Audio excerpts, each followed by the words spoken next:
Hey guys, right from the start, I've had a really tough time trying to figure out how on earth Christopher Watts could have ever put his daughter's bodies in those oil drums. I just don't get it. I don't see it happening at all.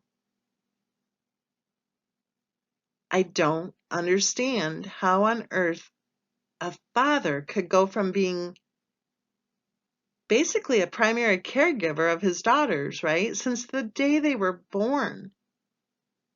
He was playing with them, he was feeding them, he was clothing them, giving them their baths, doing their laundry.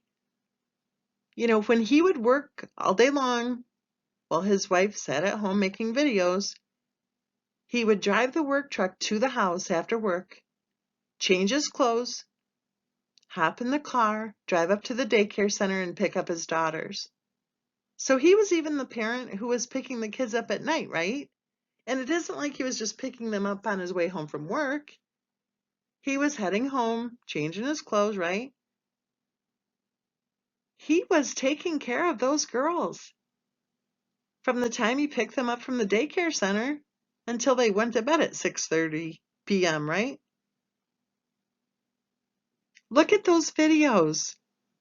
Those little girls turned toward their dad when they wanted something.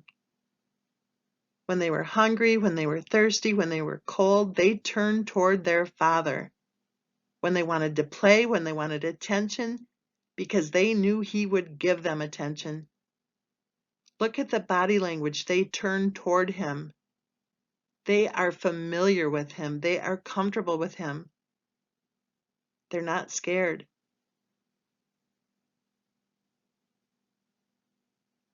So how on earth can it be that he took care of them all of their lives, right?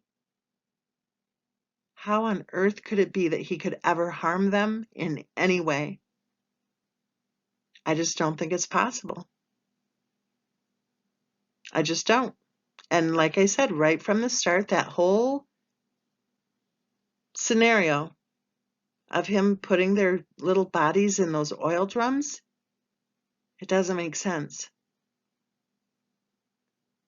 It doesn't make sense at all. If you've been watching any of our videos or having any part of the case discussion on our comment threads, then there are many of us who do believe that Christopher Watts was telling the truth when he said he did not murder his children. But there are also many of us who thought, well, he still disposed of their bodies, and for that reason alone, he should be in prison, right? But what if he didn't? What if he didn't? Think about it. What if somebody else drove those bodies to his work site? What if somebody else disposed of those bodies while he was busy vomiting and defecating on the ground? What if somebody else told him about a tragedy that occurred after he left for work that morning? What if? What do you think?